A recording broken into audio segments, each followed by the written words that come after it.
অতি দ্রুত সরকারকে স্বাস্থ্য খাতে জরুরি অবস্থা জারি করতে হবে এবং সর্বদলের অংশগ্রহণের ভিত্তিতে একটি জাতীয় কমিটি গঠন করে কিভাবে এই স্বাস্থ্য খাতের যেই মহামারী হামকে কেন্দ্র করে উত্তরণ পাওয়া যায় সেই লক্ষ্যে আমাদের কার্যক্রমকে এগিয়ে নিয়ে যেতে হবে। প্রিয় ভাইয়েরা, আরেকটা ব্যাপার যেটা সেটা হচ্ছে আমরা এখানে আসবার পূর্বে বাংলাদেশের আপনার যারা মোটামুটি ডাক্তার রয়েছেন যারা এই বিষয়গুলোতে কাজ করেন তাদের সাথে পর্যাপ্ত আমাদের আলোচনা হয়েছে গতকাল থেকেই। তারা আমাদেরকে জানিয়েছে যে বর্তমানে এই জায়গা থেকে উত্তরণের জন্য যেই ধরনের আইসোলেশন সিস্টেম, পিআইসিইউ, আইসিইউ সহ যেগুলো দরকার রয়েছে বাংলাদেশে এগুলোর পর্যাপ্ত সরবরাহ নাই।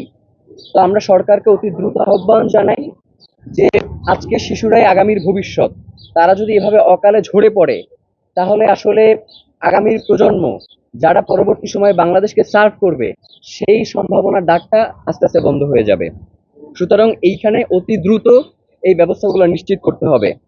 এরপরে আরেকটা ব্যাপার যেটা হচ্ছে যে কোনো ঘটনাকে কেন্দ্র করে আমরা দেখি, সেটা দুর্ঘটনা বলেন বা হচ্ছে স্বাস্থ্য খাতে মৃত্যু বলেন, সবসময় একটা কি যে কতজন মৃত্যুবরণ করলো এই সংখ্যাটাকে একটু আর কি ধামাচাপা দেওয়ার চেষ্টা করা হয় সঠিক সংখ্যাটাকে। আমরা সরকারকে আহ্বান জানাই যে বেসরকারি এবং সরকারি হিসাবে ব্যাপক একটা গরমিল লক্ষ্য করা যাচ্ছে। তো আমরা আহ্বান জানাই যে এই গরমিলের কারণে কিন্তু জনগণের একটা অনাস্থা তৈরি হয়।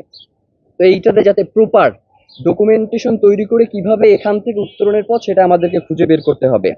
আর একটা জিনিস আমরা বেশ কয়েক বছর ধরে লক্ষ্য করছি যে টিকা কেন্দ্রিক বাংলাদেশে একটা কুসংস্কার ছড়ানো হয় যে টিকা গ্রহণ করলে আমাদের স্বাস্থ্য ঝুঁকিতে পড়বে, এই ধরনের ক্ষতি হবে অমুক। এই কারণে অনেকেই টিকা গ্রহণ করতে অস্বীকৃতি জানায় এবং যার পরিপ্রেক্ষিতে আমাদের সামনে এই মহামারীগুলো এসে উপস্থিত হয়। তা আমরা সরকারকে আহ্বান জানাবো যে যাতে শিশু অপুষ্টি দূর করতে এবং ভিটামিন এ সহ পুষ্টি বৃদ্ধিতে যাতে টিকা যে ক্ষতিকারক কোনো বিষয় নয়, এর মাধ্যমে যে আসলে আমাদের অনেক রোগ থেকে উত্তরণের পথ রয়েছে এর মধ্য দিয়ে, সেটা জনগণের কাছে সচেতনতার যে বার্তাটা সেটা সরকারের কাছ থেকে আরো জোরদার করতে হবে।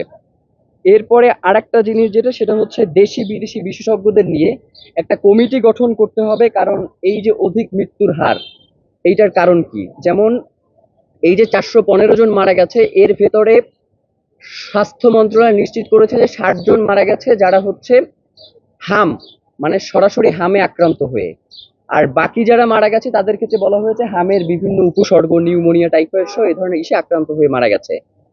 এবং এইটার ক্ষেত্রে দেখা গেছে যেটা যেটা অর্ধেকেরই বেশি এই 60 জনের যারা সরাসরি হামে আক্রান্ত মারা হয়ে গেছে, যাদের এখন পর্যন্ত 6 মাস বয়সই হয়নি টিকা দেওয়ার মতো।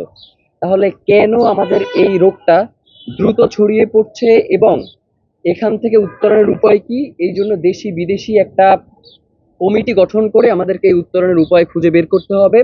রাজনৈতিক যেই কাদা ছোড়াছুড়ি এটা বন্ধ করে স্বাস্থ্য খাতকে কিভাবে আরো উন্নত করা যায় এবং আগামীর বাংলাদেশকে কিভাবে একটি সমৃদ্ধশালী এবং মানুষের মৌলিক যে অধিকার সেগুলো নিশ্চিত করা যায়, আমাদের কাছে মনে হয় যে সেইগুলোতে বেশি আমাদের লক্ষ্য দেওয়া উচিত। সবাইকে অসংখ্য ধন্যবাদ।